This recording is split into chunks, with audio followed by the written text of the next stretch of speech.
نبی والے نبی سے بڑھا وقار سخن،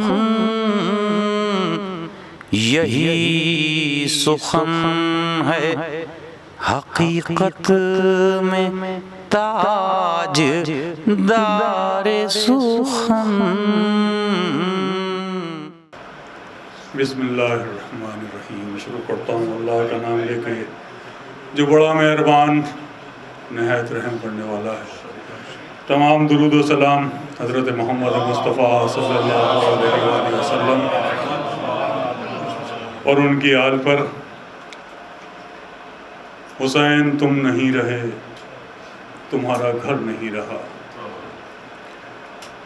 حسین تم نہیں رہے، تمہارا گھر نہیں رہا، مگر تمہارے بعد ظالموں کا ڈر نہیں رہا، مگر تمہارے بعد ظالموں کا ڈر نہیں رہا۔ نواسۂ رسول الثقلین، فاطمہ زہرا کے دل کا چین، علی مرتضیٰ کے نور عین، یعنی حضرت امام حسین علیہ السلام نے کربلا میں اپنے سارے گھر کی قربانی دے کر نہ صرف دین اسلام کو بچایا ہے، بلکہ ظلم کے آگے اپنا سر نہ جھکا کر عالم انسانیت کے سر کو بلند کیا ہے۔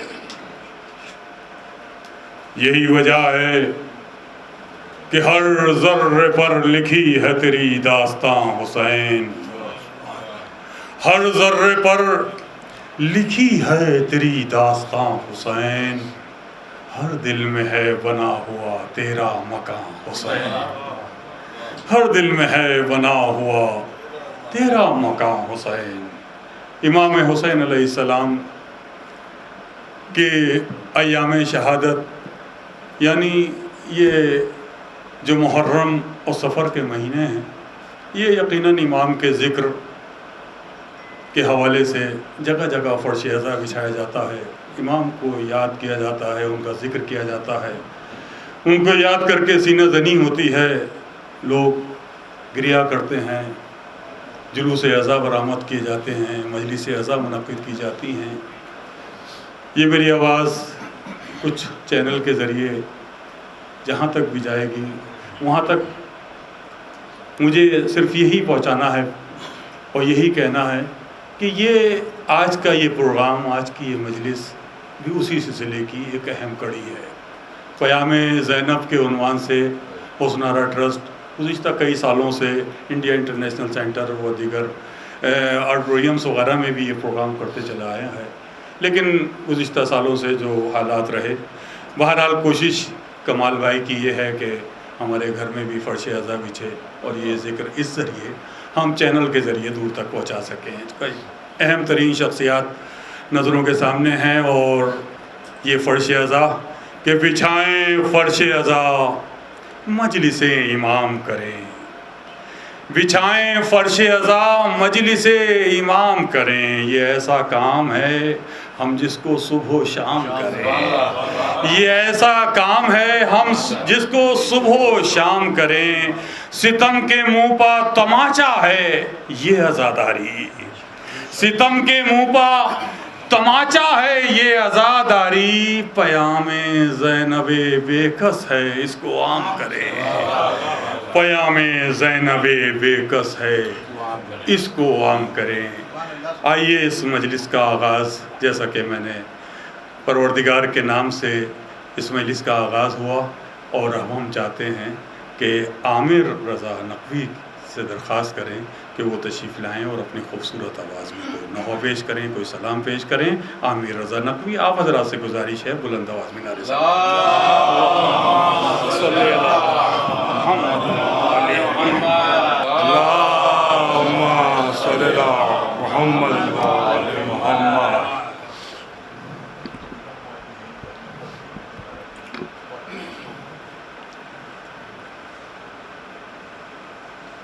شام والوں نبی کی بیٹی ہوں، شانوں میں رسیاں کیوں ہیں؟ شام والوں نبی کی بیٹی ہوں، میرے شانوں میں رسیاں کیوں ہیں؟ بے وطن ہوں تمہاری مہمان ہوں، بے وطن ہوں تمہاری مہمان ہوں، اس قدر مجھ پہ سختیاں کیوں ہے؟ شام والوں نبی کی بیٹی ہوں، میرے شانوں میں رسیاں کیوں ہیں؟ میرا اکبر، میرا علی اصغر، میرا عباس اور میرا قاسم گرم ریتی بس ہو چکے اب تو، گرم ریتی بس ہو چکے اب تو، پھر یہ مختل میں گرمیاں کیوں ہے؟ شام والوں نبی کی بیٹی ہوں، میرے شانوں میں رسیاں کیوں ہیں؟ شام والوں نبی کی بیٹی ہوں، میرے شانوں میں رسیاں کیوں ہیں؟ چل کے ہاتھوں کے بل گئی تھی میں بھائی کی لاش پر سرے مقتل، چل کے ہاتھوں کے بل گئی تھی میں بھائی کی لاش پر سرے مقتل، پوچھو ان جلد پتھروں سے ذرا، پوچھو ان جلد پتھروں سے ذرا، زخمی میری ہتھیلیاں کیوں ہے؟ شام والوں نبی کی بیٹی ہوں، میرے شانوں میں رسیاں کیوں ہیں؟ ایک انگوٹھی تھی دست سرور میں میرے نانا کی جو نشانی تھی، ایک انگوٹھی تھی دست سرور میں میرے نانا کی جو نشانی تھی، اس انگوٹھی کو لوٹنے کے لیے تم نے کاٹی وہ انگلیاں کیوں ہیں؟ شام والوں نبی کی بیٹی ہوں، میرے شانوں میں رسیاں کیوں ہیں؟ حضرات مختصرات فرما لیں۔ نوح خانی کا سلسلہ جاری تا قیامت، مسیب و ریحان، نوح خانی کا سلسلہ جاری تا قیامت، مسیب و ریحان، ہم اگر رکھ نہیں سکے جاری، ہم اگر رکھ نہیں سکے جاری، پھر یہ ہم سب کی ہستیاں کیوں ہیں؟ شام والوں نبی کی بیٹی ہوں، میرے شانوں میں رسیاں کیوں ہیں؟ اللہ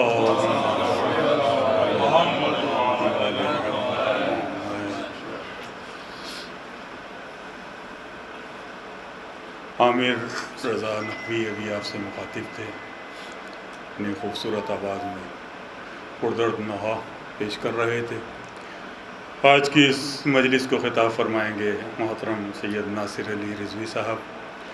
میں ان سے اجازت لیتے ہوئے چند شعر سلام کے تمام اہم سیاستوں سے اجازت لیتے ہوئے کچھ اشعار سماعت فرما لیجیے. سلام کے مطلع سماعت فرمائیں. لیکن اکثر عرض کیا ہے کہ سر در آل محمد پا جھکائے ہوئے ہیں. سر در آل محمد پا جھکائے ہوئے ہیں. سر در آل محمد پا جھکائے ہوئے ہیں. اپنے خالق سے ہم ایک رشتہ بنائے ہوئے ہیں. سر در آل محمد پا جھکائے ہوئے ہیں. اپنے خالق سے ہم ایک رشتہ بنائے ہوئے ہیں. اپنے خالق سے ہم ایک رشتہ بنائے ہوئے ہیں. اور مجلس شاہ ہمیں جو لوگ بھی آئے ہوئے ہیں. شمیم بھائی, مجلس شاہ ہمیں جو لوگ بھی آئے ہوئے ہیں اپنی قسمت وہ حقیقت میں جگائے ہوئے ہیں. اپنی قسمت وہ حقیقت میں جگائے ہوئے ہیں. وہ بھلا کیسے بھٹک سکتے ہیں دین حق سے. وہ بھلا کیسے بھٹک سکتے ہیں دین حق سے. نظر شبیر کی جو لوگ بھی کھائے ہوئے ہیں. نظر شبیر کی جو لوگ بھی کھائے ہوئے ہیں. اور جس کا جی چاہے یہاں آ کے سمجھ لے اسلام. جس کا جی چاہے, وکیل صاحب دیکھیے, جس کا جی چاہے یہاں آ کے سمجھ لے اسلام. ہم عزا خانہ شبیر سجائے ہوئے ہیں. جس کا جی چاہے, جس کا جی چاہے یہاں آ کے سمجھ لے اسلام. جس کا جی چاہے یہاں آ کے سمجھ لے اسلام. ہم عزا خانہ شبیر سجائے ہوئے ہیں. ہم عزا خانہ شبیر سجائے ہوئے ہیں. اور کیوں نہ پھر سر کو اٹھا کر وہ چلیں دنیا میں. کیوں نہ پھر سر کو اٹھا کر وہ چلیں دنیا میں. پرچم حضرت عباس اٹھائے ہوئے ہیں. پرچم حضرت عباس اٹھائے ہوئے ہیں. اور یہ دلا دیتا ہے غم ہم کو ہر ایک غم سے نجات. یہ دلا دیتا ہے غم ہم کو ہر ایک غم سے نجات. غم شبیر جو ہم دل میں بسائے ہوئے ہیں. غم شبیر جو ہم دل میں بسائے ہوئے ہیں. اور فرش مجلس جو بچھایا, فرش مجلس جو بچھایا تو ہوا یہ محسوس. فرش مجلس جو بچھایا تو ہوا یہ محسوس جیسے اس فرش پر معصوم سب آئے ہوئے ہیں. فرش مجلس جو بچھایا تو ہوا یہ محسوس جیسے اس فرش پر معصوم سب آئے ہوئے ہیں. اور میری نظروں میں عبادت میں ہیں مصروف یہ سب. میری نظروں میں عبادت میں ہیں مصروف یہ سب. یاد سرور میں سبیلیں جو لگائے ہوئے ہیں. یاد سرور میں سبیلیں جو لگائے ہوئے ہیں. اور ہو نہیں سکتے کسی حال میں وہ خوف زدہ. ہو نہیں سکتے کسی حال میں وہ خوف زدہ. راہ حق میں جو قدم اپنے جمائے ہوئے ہیں. راہ حق میں جو قدم اپنے جمائے ہوئے ہیں. راہ حق میں جو قدم اپنے جمائے ہوئے ہیں. اور ان کو شبیر بلا لیتے ہیں خود کرب و بلا. ان کو شبیر بلا لیتے ہیں خود کرب و بلا. جو در شاہ سے لو اپنی لگائے ہوئے ہیں. جو در شاہ سے لو اپنی لگائے ہوئے ہیں. اور کوئی نوحہ جو سنا دے تو برسنے لگ جائیں. کیا خوبصورت نوحہ سلام ابھی آپ نے سنا. کوئی نوحہ جو سنا دے, یہی کیفیت ہوتی ہے ایام عزا میں.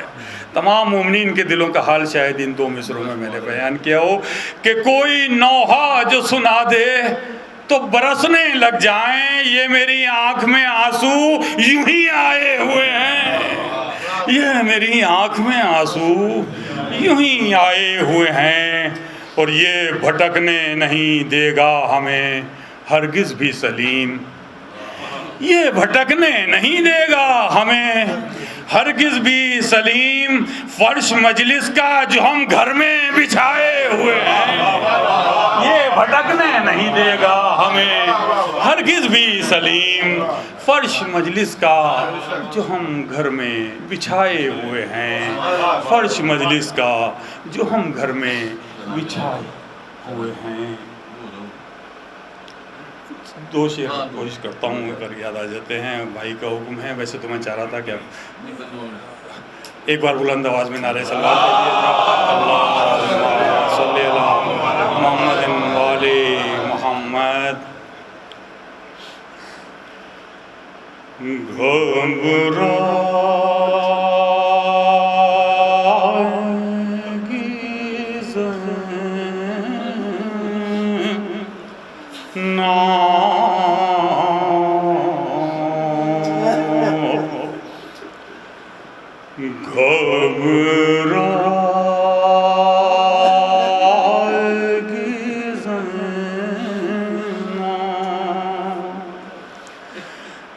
بھیا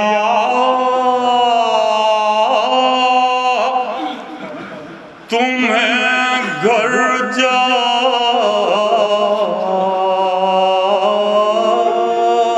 کے کہاں پائے گی زینا، گھبرا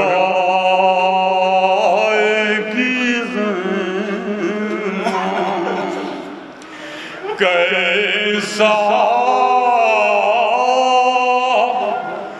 یہ بھرا گھر ہوا برباد الہی، کیا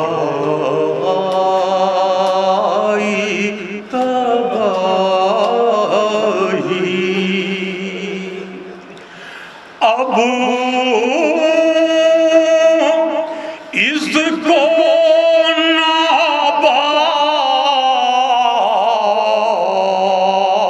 ناباد کبھی پائے گی زینا،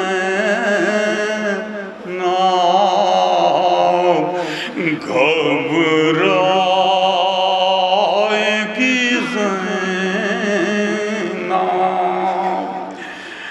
گھر جا کے کسے دیکھے گی، قاسم ہے ناباز، اکبر سے بھی ہے آس،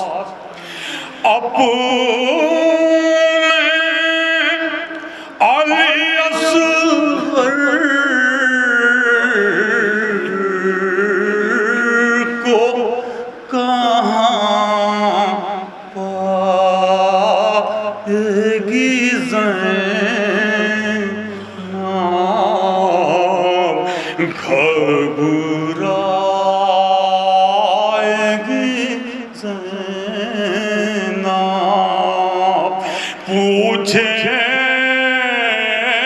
گے جو سب لوگ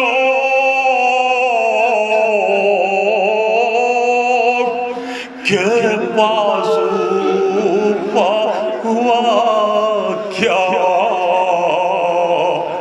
یہ نیل ہے کیسا،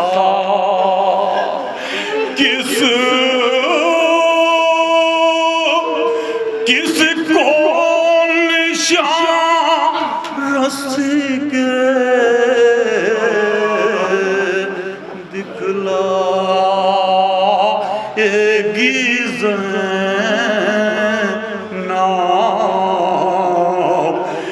گھبرا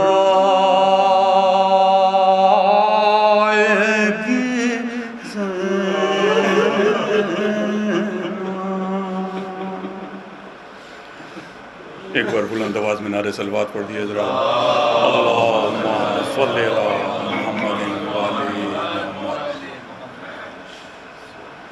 اب میں بہت ہی ادب اور احترام کے ساتھ بھائی سید ناصر علی صاحب کے حضور پہنچتا ہوں اور ان سے درخواست کرتا ہوں کہ وہ منبر پر تشریف لائیں اور اہل بیت علیہ السلام کے فضائل و مصائب بیان کریں۔ سید ناصر علی رضوی صاحب، ایک بار نعرے صلوات پڑھیں۔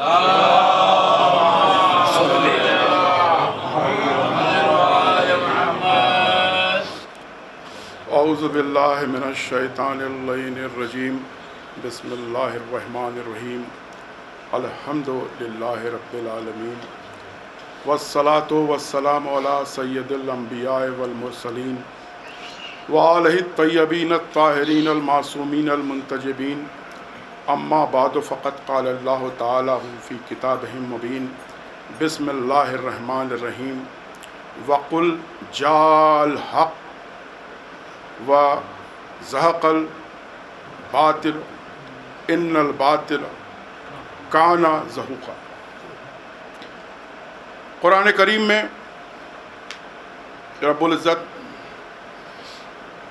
ارشاد فرما رہا ہے، یہ سورہ اسراء جو قرآن کی 17ویں سورہ ہے، اس کی 81 آیت ہے۔ ہم سے بہتر جاننے والے یہاں عربی داں موجود ہیں۔ جب کسی بات کو اللہ قل سے شروع کرتا ہے تو اس کی اہمیت ہمیں سب کو پتہ ہے۔ وہ ایک کمانڈ ہے، وہ ایک ڈکلیریشن ہے، اور جس کو ہندی میں کہتے ہیں اٹل ستیہ،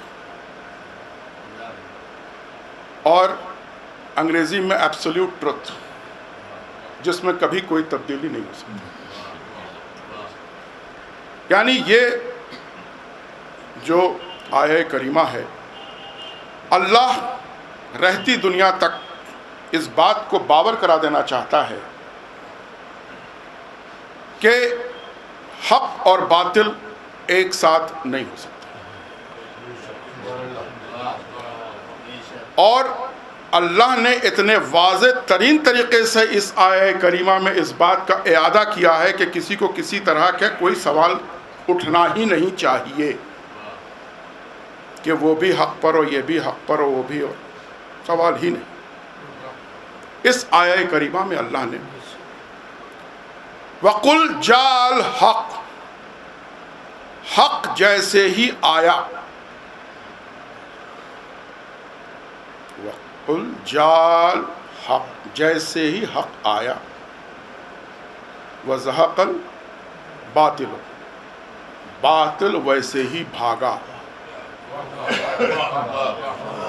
اور دوسری تشریح یہ کہی گئی کہ جیسے ہی حق آیا باطل نیست و نابود ہو گیا۔ اللہ نے اس آیہ کریمہ کے ذریعے کچھ اور چیزوں کو کلیئر کر دیا کہ کسی کے ذہن میں کبھی آگے یہ تزلزل و متزلزل اور یہ نہ رہے، یہ ڈاؤٹ نہ رہے کہ یہ بھی حق پہ ہو سکتے ہیں، یہ بھی حق پہ ہو سکتے ہیں۔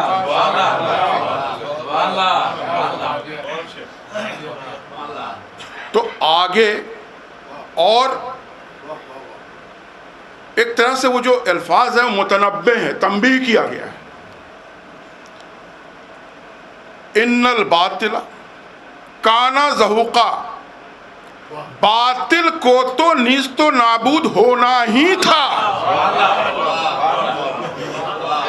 یعنی کوئی چارہ ہی نہیں ہے باطل کے پاس سوائے اس کے کہ وہ نیست و نابود ہو جائے۔ تو آپ بتائیں کہ اس آیہ کریمہ کے ذیل میں کیا کسی کو یہ شک کبھی ہو سکتا ہے کہ حق اور باطل ایک ساتھ بھی ہو سکتا ہے؟ اور اللہ نے اس آیہ کریمہ کے ذریعے یہ بتانا چاہا ہے، کیونکہ جب اللہ کہہ رہا ہے ان الباطل کانا زہوقا، کہ باطل کو تو نیست و نابود ہونا ہی ہے، اس کی قسمت میں نیست و نابود ہی لکھا ہے۔ اللہ یہ بتانا چاہتا ہے کہ ظاہراً ہو سکتا ہے کہ باطل کے پاس لاہ و لشکر ہو، اس کے پاس پاور ہو، اس کے پاس ہر طرح کی لوازمات ہو، سب کچھ ہو، لیکن ان سب کے باوجود بھی حق کی قسمت باطل کی قسمت میں نیست و نابود ہی لکھا ہے۔ اور اگر اس کو پلٹ کے دیکھیے تو حق کے ساتھ ہو سکتا ہے کہ تعداد کم ہو، نہ اس کے پاس حکومت ہو، نہ اس کے پاس ظاہری طاقت ہو، لیکن ان سب کے باوجود اس کی سرفرازی اور کامرانی ہی اس کی قسمت میں لکھی ہے۔ اس آیہ کریمہ کے ذیل میں آپ دیکھیں کہ کربلا کے سانحے کے بعد آج کیا ہو رہا ہے۔ جناب زینب، چونکہ یہ پیام زینب کے مناسبت سے یہ مجلس منعقد کی گئی ہے، لہذا زیادہ تر حصہ ہم جناب زینب کے ایک خاص پہلو کی طرف ہم، کہ آج کا دن جو ہے اور آج کی رات جناب زینب کوفہ کو فتح کر چکی، یہ بہت اہم پڑاؤ تھا۔ کوفہ کو فتح کرنا آسان نہیں تھا۔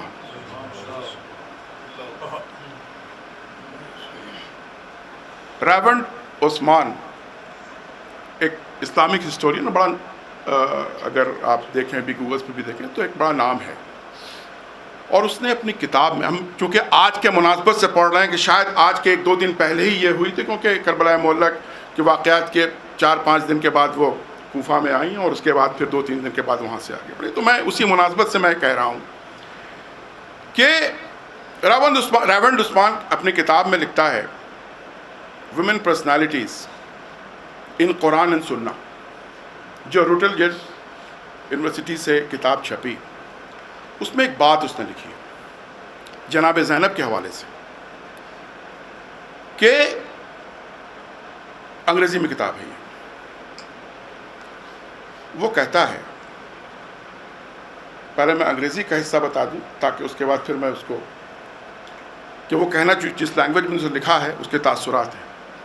وہ کہتا ہے کہ the courageous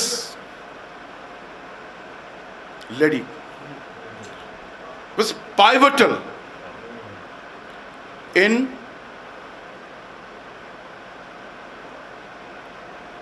successfully surviving a very important Ali's line of genetics, and for the which in future pivotal in the survival of the imamate. یہ اس نے اپنی کتاب میں لکھی، کہا کہ کوفہ میں ایسا ہوا کہ ایک وقت یہ آیا کہ جب ابن زیاد تھا، اس نے کہا کہ یہ کیسے بچ گئے، امام زین العابدین کو دیکھا تو کہا کہ یہ کیسے بچ گئے، اور ایک وقت آیا اس نے کہا ان کو بھی قتل کرو۔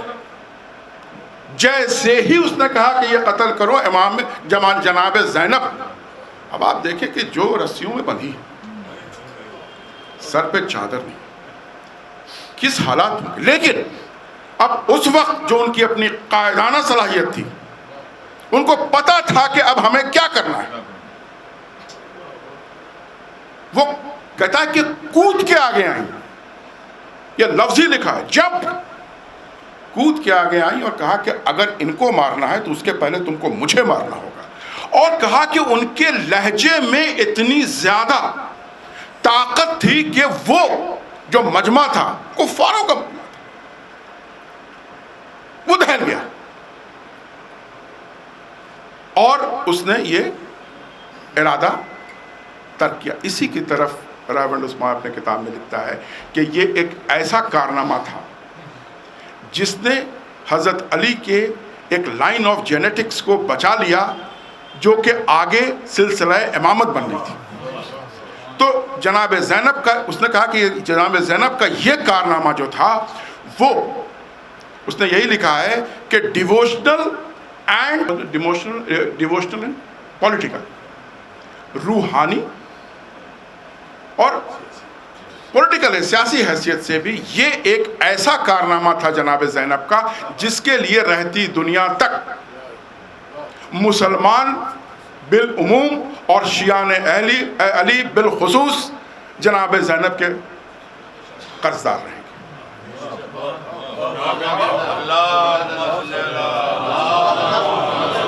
اب میں پھر اس طرف پلٹتا ہوں کہ جب یہ جو آیہ کریمہ میں نے پڑھی, کیا اللہ کہہ رہا ہے کہ جیسے ہی حق آیا باطل نیست و نابود ہو گیا, اور باطل کی قسمت میں نیست و نابود تو لکھا ہی ہوا تھا. اب آپ ورلڈ ہسٹری اٹھا کے دیکھ لیں, تاریخ کی کتابیں اٹھا کے دیکھ لیں,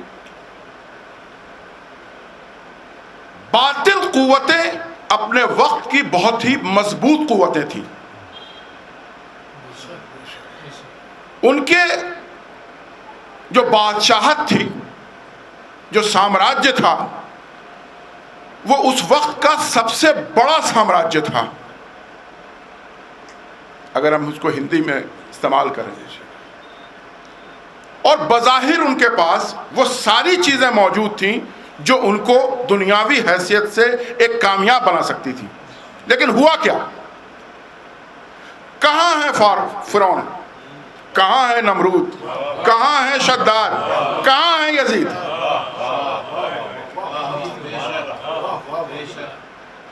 میں اپنے بچوں کے لیے کہوں کہ یزید کی جو امیہ سلطنت تھی وہ اس وقت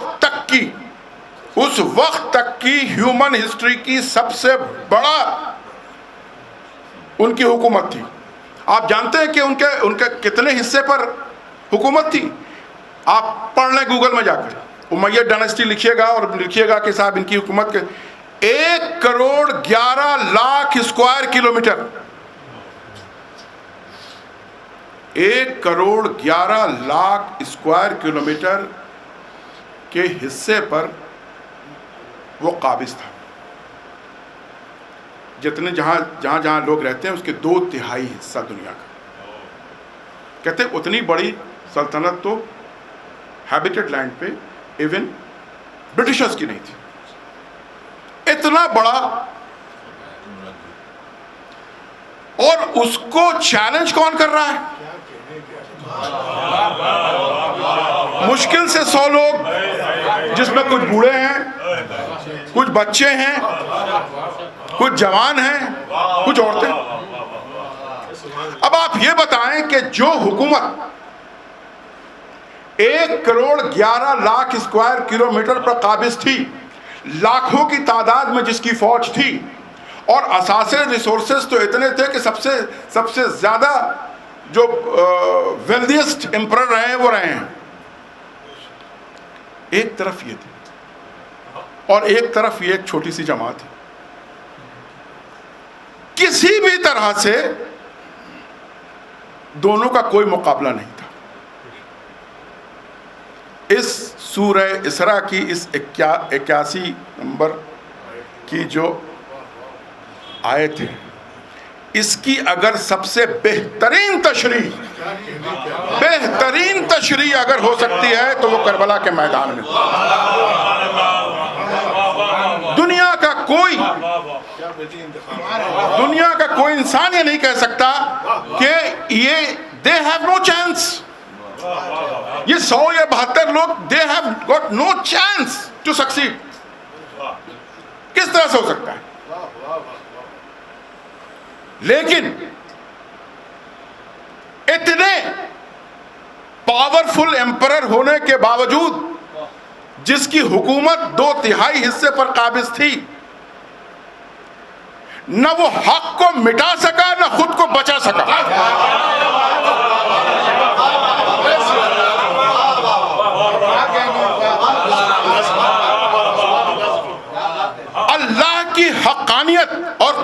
کی حقانیت کا اس سے بیان ثبوت اور کیا ہو سکتا ہے کہ اتنی بڑی حکومت نہ حق کو سرنگو کر سکا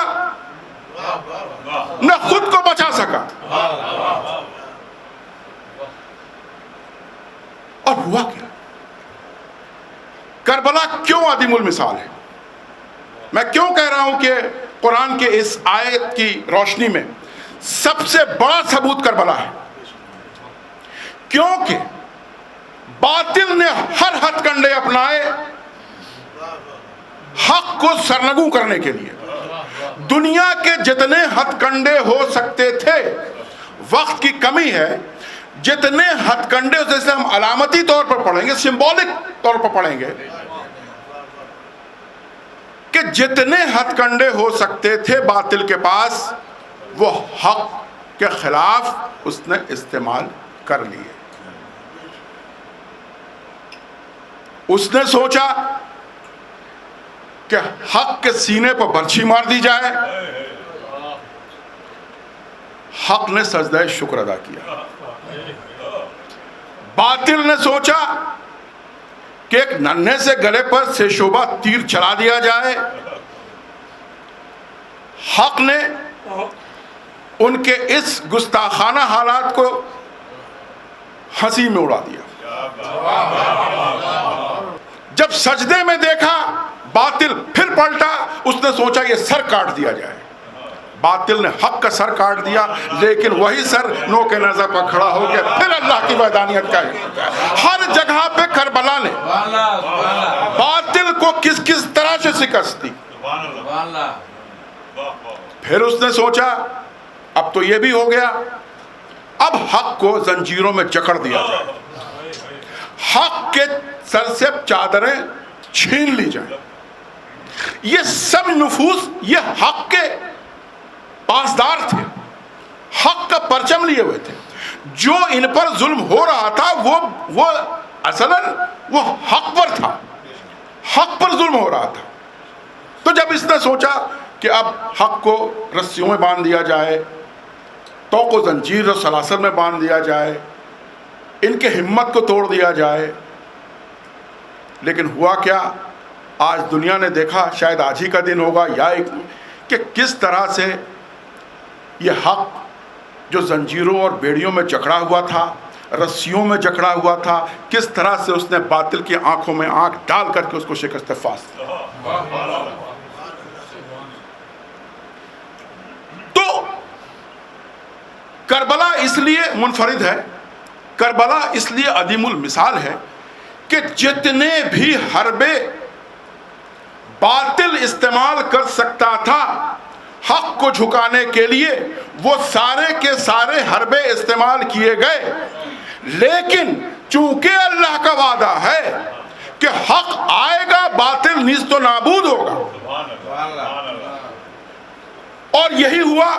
آج ہم پیام زینب میں یہاں بیٹھے ہیں، کسی کو فلائٹ پکڑنی ہے، کسی کو کچھ اور کام تھا، کسی کو کہیں اور جانا تھا، کسی کی طبیعت خراب تھی. کیوں ہم اکٹھے ہو گئے؟ کیونکہ ہم اس بات کا اعادہ کرتے ہیں آ کے کہ ہم حق کے ساتھ ہیں، اور اس بات کا اعلان کرتے ہیں کہ 1400 سال ہو گئے اور ہزاروں سال بعد بھی حق زندہ و پائندہ رہے گا. اور اس کا ثبوت یہ ہے کہ ہم یہاں پہنچ رہے ہیں حق کا پرچم بلند کرنے کے لیے. آخر یہ پتہ کیسے چلے گا کہ حق ہے اور حق زندہ و پائندہ ہے؟ یہ اسی کا تو ہے. چاہے دیکھیے ہم ماتم کرتے ہیں، ہم روتے ہیں، ہم سینہ کوبی کرتے ہیں، ہم زنجیری ماتم کرتے ہیں، قمع لگاتے ہیں، کچھ بھی کرتے ہیں. یہ سب عمل ہمارا اس بات کے لیے تجدید اور اعادہ کرتے ہیں کہ ہم حق کے ساتھ ہیں اور ہم حق کے ساتھ ہمیشہ رہیں گے. اور چونکہ اللہ کا وہ وعدہ تھا، آپ یہ سمجھیں کہ یہ قوم جو ہے، مقصد حیات ہمارا یہی ہے. باقی ساری چیزیں ٹھیک ہے، اب دنیا میں آئے ہیں تو بال بچوں کی پیدائش بھی ہے، ان کی پرورش ہے، سب کچھ ہے، کام بھی کر، لیکن مقصد جو ہے وہ ہے عزاداری حسین. اور یہ عزاداری حسین اس بات کا اعلان ہے اللہ کا کہ حق کبھی سرنگون نہیں ہو سکتا، حق ٹائم اور اسپیس کے اس میں قید نہیں ہے، نہ اس کو وقت منتقل کر سکتا ہے، نہ اس کو مسافت منتقل کر سکتا ہے۔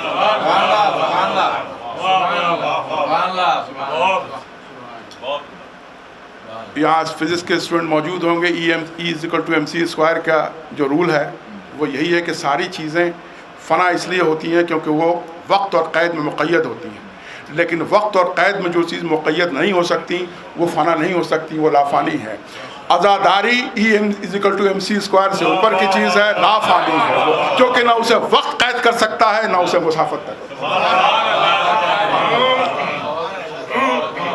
اب چونکہ یہ پیام زینب کے مناسبت سے یہ مجلس ہے، دیکھیے جناب زینب کے ویسے تو جو ان کے اوصاف ہیں، ان کا کردار ہے، ان کا جو اسلام پہ احسان ہے، ہمارے پر احسان ہے، انسانیت پر احسان ہے، وہ اس کے لیے والومز چاہیے۔ اور آپ کو میں بتاؤں، وکیل صاحب موجود ہیں اور پڑھنے لکھنے میں کافی دلچسپی ہے، بہت سارے لوگ یہاں موجود ہیں۔ جو انسائکلوپیڈیا ہوتی ہے کہ انسائکلوپیڈیا آف ریلیجن بھی ہے، تو انسائکلوپیڈیا آف ریلیجن جو ہے کئی والومز میں ہے، اور وہ جب سے ہسٹری بنی ہے، ریکارڈڈ ہسٹری ہے، تب سے جو ریلیجنس آئے دنیا میں، ان کے جو لوگ رہے، ان پر ایک پوری ایک انسائکلوپیڈیا ہے۔ اس انسائکلوپیڈیا کو اگر آپ دیکھیں تو لوگوں کا، جو لوگ بڑے بڑے لوگ، بڑے بڑے ہستیاں جو نہیں ہیں، ان کا جو ذکر ہے وہ مشکل سے 3 لائن 4 لائن 5 لائن میں رہتا ہے، کیونکہ یہ پورے جب سے ریکارڈڈ ہسٹری ہے تب سے وہ لے کے آ رہے ہیں، اور کتنے لوگ ہوں گے۔ تو انسائکلوپیڈیا آف ریلیجن میں جن لوگوں کا ذکر ہے کیا گیا ہے وہ بڑی بڑی شخصیات کا 2 سے 3 لائن ہے۔ میں آپ کو بتاؤں جناب زینب کا کردار ایسا ہے، ان کی شخصیت ایسی ہے کہ انسائکلوپیڈیا آف ریلیجن میں آج ہی دیکھ رہا تھا 9 پیج جناب زینب پہ، جس میں 2665 ورڈ، یہ لکھا ہوا ہے کہ اس میں کتنے 2665 ورڈ اور 9 پیج، جس میں بڑی بڑی شخصیات کو صرف 2 لائن میں ذکر کیا گیا ہے۔ جناب زینب کے لیے 9 پیج وقف کیے گئے ہیں۔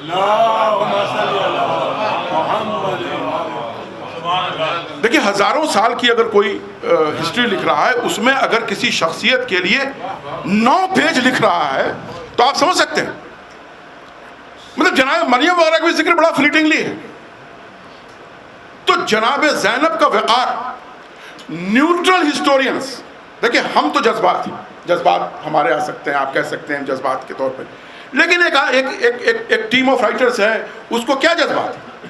وہ تو حق پر مبنی بات کرے گا، وہ نیوٹرل آدمی ہے، اور لکھنے والا کوئی مسلمان نہیں کہ بھائی اس کا کوئی جذبات اس پر حاوی ہے۔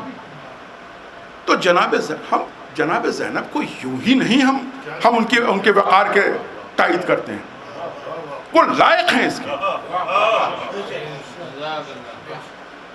تو اب دیکھیے، اب بچوں کے لیے خاص طور پر آئی کے ہاورڈ آکسفورڈ کا ہیڈ آف دا ڈپارٹمنٹ ہے اورینٹل لٹریچر کا، اس نے اپنی کتاب 1990 کتاب لکھی اس نے، جو کہ یونیورسٹی آف نیو یارک سے چھپی۔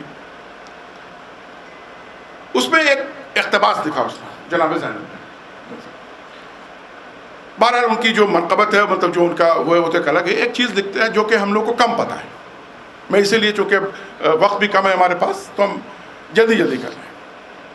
اس نے کہا کہ پتہ نہیں لوگوں کو یہ پتہ ہے نہیں کہ کئی ممالک جناب زینب کے برتھ ڈے کو، جو ان کا ولادت کی تاریخ ہے، اس کو نرسز ڈے کے روپ میں مناتے ہیں۔ اب اس نے یہ لکھا کہ یہ نرسز ڈے کے کیوں منایا جاتا ہے؟ کہا کہ اس لیے منایا جاتا ہے کہ وہ بچپن میں جب وہ محلہ بنی ہاشم میں رہتی تھی، تو جیسے بڑی ہوتی گئیں تو امام حسن اور امام حسین کے بچوں کو تو پالا ہی انہوں نے. اس محلے میں جتنے بچے پیدا ہوتے تھے وہ سب کو پالا کرتی تھی. یہ کردار ہے جناب زینب کا کہ سب کو پالا کرتی تھی. اور کربلا کے مناسبت سے لکھا کہ بہت کم لوگوں کو پتا ہے, حالانکہ اس نے تبری کا بھی استعمال کیا ہے, کہ تبری نے بھی اس کی تائید کی ہے کہ واقعات کربلا عاشور کے دن حسینی لشکر کے جو لوگ وونڈڈ ہوتے تھے تو ان کی تیمارداری جناب زینب کیا کرتی تھی. ان کے زخمی ہو کے آتے تھے. ایسا نہیں ہوتا تھا کہ سبھی لوگ زخمی ہو کے مر گئے, زخمی ہو کے واپس بھی آتے تھے. تو جب زخمی ہو کے واپس آتے تھے تو ان کے زخم کی دھلائی, ان کے زخم کی پٹی جو ہوتی ہے, وہ نرسنگ بھی جناب زینب کے ذمے تھی عاشور کے دن. اور اس مناسبت سے وہ لکھتا ہے کہ اس مناسبت سے کئی کنٹریز میں ان کی ولادت کی تاریخ کو نرسز ڈے کے طرح سے منایا جاتا ہے. ابھی دیکھیں جناب زینب کی زندگی کا ایک پہلو ہے جو ہم لوگ کم جانتے ہیں. آئی کے ہاورڈ لکھ رہا ہے, اورینٹل اسٹڈیز کا head of the department Oxford University, کتاب نیو یارک سے چھپی, کہ نرسز ڈے تو نرسز کیوں منایا جاتا ہے. اور جیسی میں نے یہ پڑھا میرا ذہن کہا کہ بھائی یہ تو جناب زینب کے خون میں ثانیہ زہرا کہا گیا ہے نا. مکہ میں جب رسول باہر جاتے تھے اور ان پر کوڑے پھینکے جاتے تھے اور ان پر پتھرے پھینکے جاتے تھے, وہ زخمی ہو جاتے تھے, اور جب وہ واپس آتے تھے تو جناب فاطمہ زہرا کا یہ کام ہوتا تھا کہ ان کے زخم کو وہ دھوتی تھیں اور ان کے زخم کو پٹیاں کرتی تھیں. تو یہ تو چونکہ جناب زینب جو ہیں وہ ثانیہ زہرا کا بھی لقب ہے, لہذا ہر وہ اوصاف جو جناب زہرا میں تھے وہ جناب زینب اس کی میراث ہیں. تو جو کام جناب فاطمہ زہرا نے رسول کے لیے مکہ میں کیا تھا جب وہ زخمی ہوتے تھے, وہی کام جناب زینب نے روز عاشور حسینی قافلے کے جو لوگ زخمی ہو کے واپس آتے تھے وہی کام جناب زینب کیا کرتی تھی. اب جناب زینب کا ایک یہ پہلو. اس کے بعد آپ دیکھیں اب جناب زینب کس طرح سے حرر خیمے میں جا کر کے عورتوں کو تیار کر رہی ہیں کل کے لیے. یہ جناب دیکھیں یہ امام حسین نہیں کر سکتے تھے, یہ جناب زینب کی قائدانہ صلاحیت تھی کہ ماؤں کو تیار ہونا ہے. اور دیکھیے ان کی صلاحیت بھی کیسی تھی کہ جہاں پہ جناب ہاجرہ جیسی شخصیت متزلزل ہو گئی تھی, اس کے مقابلے میں آپ دیکھیں کہ امام حسین کی جو کہ گھر کی عورتیں تھیں کس طرح سے ان کو ذہنی طور پر تیار کیا کہ وہ عورتیں خود اپنے بچوں کو قربان کرنے کے لیے تیار بلکہ سبقت لے رہی ہیں.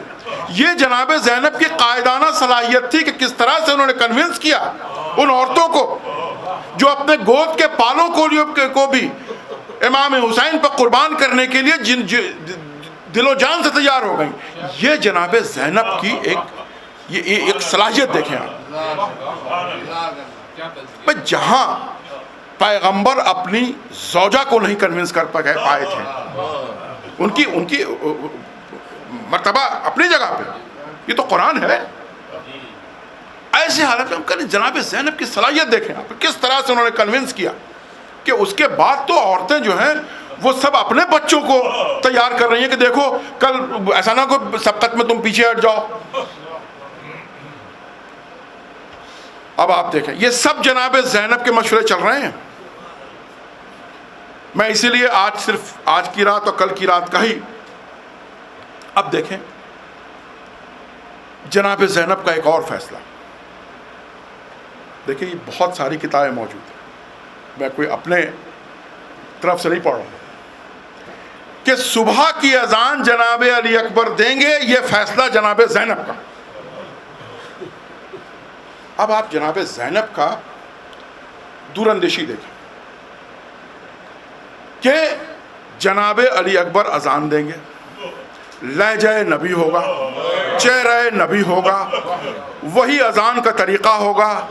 یہ فوج دیکھیں گے, شاید جناب علی اکبر کو دیکھ کے انہیں رسول یاد آ جائیں, شاید کچھ شرم ہو جائے. یہ حجت تمام ہو رہی ہے, جانتی پھر بھی ہیں. لیکن جناب زینب, دیکھیے اسی لیے جناب زینب کا ایک اور لقب ہے شریکت الحسین, حسین کے ہر فیصلے میں شریک. یہ ایسے ہی شریکت الحسین نہیں لقب دیا گیا. تو وہ جناب زینب کا فیصلہ کہ جناب علی اکبر ہی اذان دیں گے ایک سمبل تھا, ایک سمبولک جیسچر تھا کہ شاید اور کچھ نہ صحیح تو کم سے کم حجت تو تمام ہو جائے. اور اس کے بعد پھر دن میں جنگ ہوتی. میں نے آپ کو بتایا جو آئی کے ہوورڈ نے کہا کہ جو زخمی ہوتے ہیں ان کی تیمارداری کر رہی ہیں. اب دیکھیں ان کو پتا ہے کہ یہ زخم پر پٹی کر کے پھر جائیں گے, مر جائیں گے, لیکن دنیا داری بھی ہے, اس کا بھی لحاظ ہے. اور کون کر رہا ہے؟ اب یہ بھی دیکھیے عورتوں کے لیے بھی ایک مشعل راہ کہ آپ شریعت کے دائرے میں رہ کے کس کس کام کو انجام دے سکتی.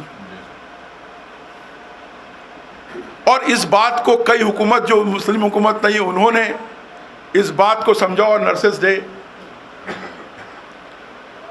کی طرح سے مناتے ہیں.